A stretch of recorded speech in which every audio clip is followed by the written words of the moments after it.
The iPhone 13, the yearly release flagship of September 2021 from Apple, becoming the successors of the iPhone 12 series. Now being a year and a half old since the initial release, does it still hold up as they further support it for a few more years? Apple already took it to the next level for this iPhone with a brand new design for the 13 series, which they then reused for the 14s.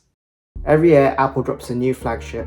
This means that all the previous iPhone series drop down in price. Currently, the iPhone 13 is sitting at $699 USD or 749 Great British Pounds. Available in 6 different colors: the blue, pink, midnight, starlight, product red, and for the spring break refresh, my favorite design, the green. The iPhone 13 series has 3 different screen sizes: the mini with a 5.4-inch display, the standard 13s and Pro models with a 6.1 display, and finally the Pro Max with a 6.7-inch display. The iPhone 13 is powered by Apple's A15 Bionic chip, which runs very fast to today's standards. A single front-facing 12-megapixel camera, a dual rear camera, 12-megapixel main lens, and the other one being ultra-wide. Unfortunately, for those of you who are looking for the telephoto lens, that's only available for the Pro models. The standard 13 is a 6.1-inch OLED display, 1170 by 2532 resolution size, and is stated to be an IP68 water resistant and dust resistant. It weighs in at 174 grams, making it lighter than most phones today. So for some of you who prefer not having to hold it with your pinky finger or even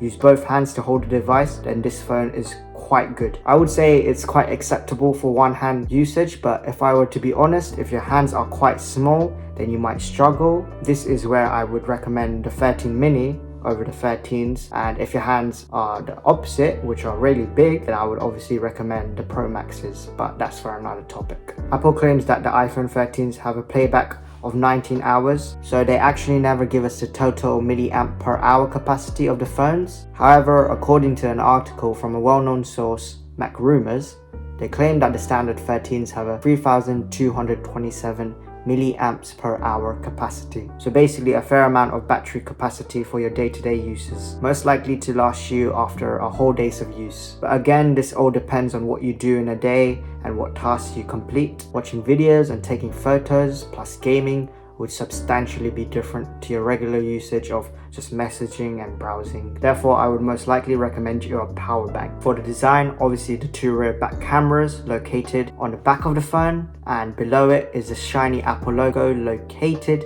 at the center of the device, and on the left side is a ringer switch with the volume buttons below them, and on the right side of the phone is the location of the power button. This device has 4 speaker placements, 1 at the rear camera, 2 at the bottom of the phone with the lightning charger in between, and 1 at the front of the phone above the notch and in between the cameras. Quick side note, the 13 actually has a smaller notch compared to the 10s, 11s and 12s of the previous generation. However, they're only slightly smaller in terms of width rather than in length. Therefore, they might tend to interfere a bit more when watching certain videos. Gotta love how Apple didn't remove the notch this year and just turned it into something interactive for the iPhone 14s. And the same old Face ID with the selfie camera and pretty much the same layout as the Apple iPhones previous to it. So with my experience, the phone has been running very well after a year's usage. I purchased it a year ago when the spring break refresh was here for the color green. It's a dark forest green,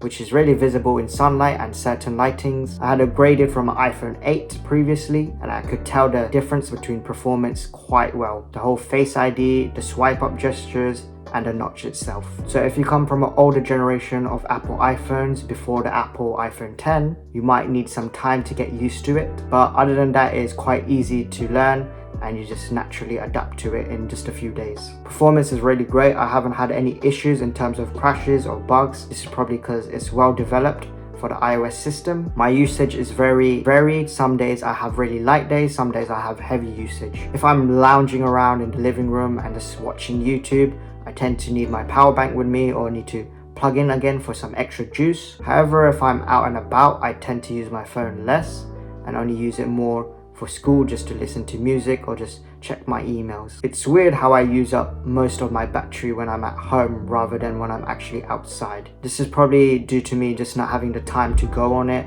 and I probably just tend to use my laptop a bit more. For those of you who care about my battery health, it's currently sitting at 96% after 1 year of usage. In terms of everything else, it's just a general great all-around phone. Nothing too crazy with the features, and oh yeah, there is only 60 Hz refresh rate, which for the price you pay is quite a bummer, as you need to spend extra on the Pro models for the 120Hz version, but I personally don't see an issue with this. My only regret is not purchasing the Pro model over the standard ones. This is just because the Alpine green on the Pro is just gorgeous. But nonetheless, I do enjoy the standard iPhone 13 green color. It's truly a great device, and I actually picked up another one at the end of 2020, not for myself but actually for my mum, who also really needed an upgrade. So yeah, this is the Starlight white iPhone that I got her.